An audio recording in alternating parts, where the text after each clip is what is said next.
Welcome back to my channel, everyone. I got called away. I'm working on a big gold refining video here of scrap gold that I'm going to refine and make a big, nice big bar. But I got called away during that, so I had to pack everything up. But I just wanted to share with the viewers here what it is that I'm doing. I've got a ring here for a customer at the jewelry shop, and what I did was they lost a diamond in the fella's wife's ring here. It's about a 1/10 carat diamond. I think it's 3.7 millimeters. Here's the diamond that I'm selling to that customer to replace into this ring right here, so he can make his wife happy. What happens is these kind of diamonds, if you look over, they kind of hang out over the edge of the ring here. And so if you bump this thing, it's going to tend to want to flick that diamond out of the setting. That's just a characteristic of this kind of setting. The diamonds hang out over the edge, and you hit it on something, walking through a doorway, and bang your hand on the door frame, and it'll hit that diamond and knock it out of the setting. And so I think that's what's happened here. But the point of this video is I had a ring here that I removed this 1/10 carat diamond from. This is about 1.5 grams of 14K gold. And we can expect to scrap that out at about 60 or 70 bucks or so. But this stone here, this diamond that I took out of this ring, is a 10th carat, and it will fit perfectly in this ring that I'm working on right now. And so the point is, what I have in my hand right here, I sold the diamond for 250 bucks, and the value of the metal is about 75 bucks. So there's $325 worth of stuff in my hand right now. Okay, the point I'm trying to make here is if I listed this ring with this 10th carat diamond in it on my eBay store, I could probably expect to get $150, maybe $200 tops for this ring. If I set it and put it on there for $250, it'd just sit there and not sell. But any jeweler knows that all they have to do is for 250 bucks, buy the ring and the diamond together, take the ring out, and take the stone out rather, and use the stone to replace a customer's diamond, like I'm going to do here. And for the price of this diamond, you get the ring for free.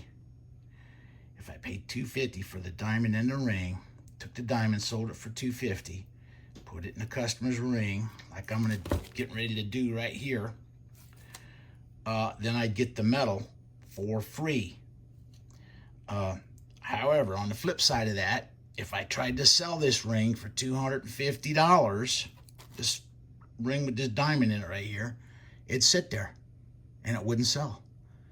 Because, well, I don't know why. I can't tell you why.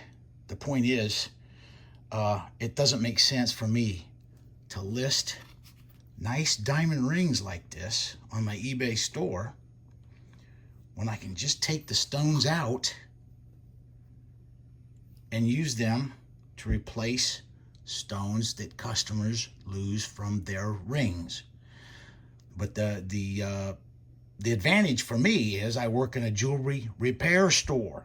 So I have access to customers that are willing to pay $250 for a diamond.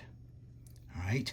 Most folks out there do not have that availability. So if you go on my eBay store and see one of these rings listed for $400, that's the reason why. Since I took the diamond out of this ring, I don't need this metal anymore. So I'm just going to throw it up here in my 14K scrap bin for my video that I'm working on. And now what we're going to do is take a look at this diamond that I took out of that ring up there that I just threw in the scrap. I take this diamond, I've got a little piece of beeswax here, and I'm going to set it in here, which I don't have my scope, my big scope, available to me. I've got a small one, but I'm just going to set this in here for right now and show you what I'm dealing with. There's a little seat cut in the side. There we go. Okay. Now if you look at this thing, you'll see that the diamond has got to be squeezed down into the metal on this side of the ring. And what it means is the seat on this side, over on the left-hand side there, is too shallow. So what I'm going to have to do is remove a little bit of the metal on this side with a special tool that I have here. And then squeeze the stone down into the setting until it snaps into place. And then what the jeweler will do then is he'll, with his torch, solder a little piece of metal over the top of this, over the top of the stone, and then it will stay in place and never come out of there again, hopefully. Okay, what I'm going to do now is I get this little tool, this little burr. I'm going to get in here and I'm going to take away some of the metal inside of here on the inside of the setting. And then we're going to, then to make the diamond, shove back up in there a little deeper. All right, here I go. I'm going to go on the scope here and cut some of that metal away so that we can squeeze that diamond down in there and have it set in place. All right, I couldn't cut that seat by hand, so I put it on my flex drive. And now I'm just removing just a tiny bit of the material to make that seat a little deeper.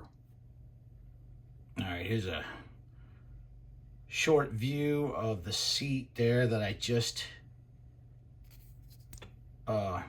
removed the material with this small 90-degree bit here. I just barely touched it on there and got it to cut the seat just a little deeper.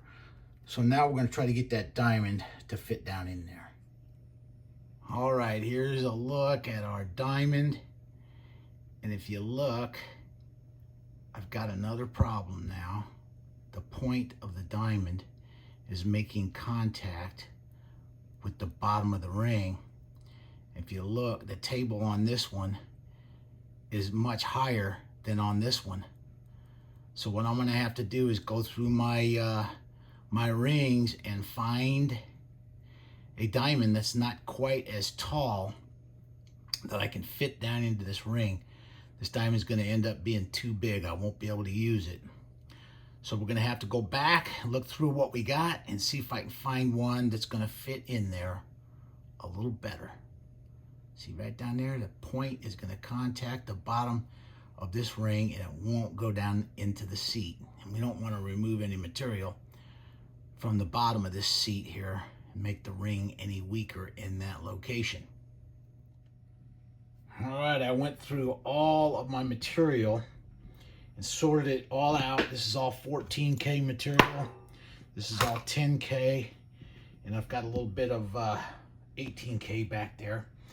But I got right down to the end of it, and I found this little bag of single diamond post earrings. And I had this one for sale for $100 on my eBay store. And it didn't sell, so I just took it down, saved the diamond. But if you look here, it's 3.42 millimeters. And lo and behold, the bottom of the barrel, man. I came across this. And this is going to work perfect in this ring. I thought I was going to have to throw the towel in and get the jeweler to buy a brand new diamond, which would have been at least twice that price that I offered this one for. So now we've got a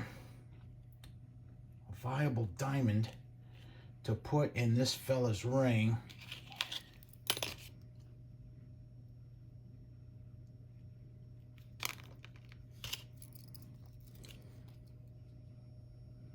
Just like that. All right, that's gonna work right there. And then what I can do is probably press that down in there right now. Let's see if we can get it to snap into place here. I didn't hear it. And I don't think there's enough material there. But at least the bottom's not, it's not bottoming out. Still got some clearance down there. I think that's going to do the trick. We'll take this down to the jeweler now and have him solder a little bit of metal on this side over here. And that thing will stay in place and never come out of there again. Notice while I was working on it that we've got a loose one over here. See that loose one? So that is getting ready to come out. We'll have to tighten that one up. But anyway, that's the reason I saved these diamonds. I'm going to get 250 bucks for this diamond. And as opposed to trying to sell it in the earring here for $100, it didn't even sell. Nobody would have bought it. So, all right, that'll conclude the video. Thanks for watching.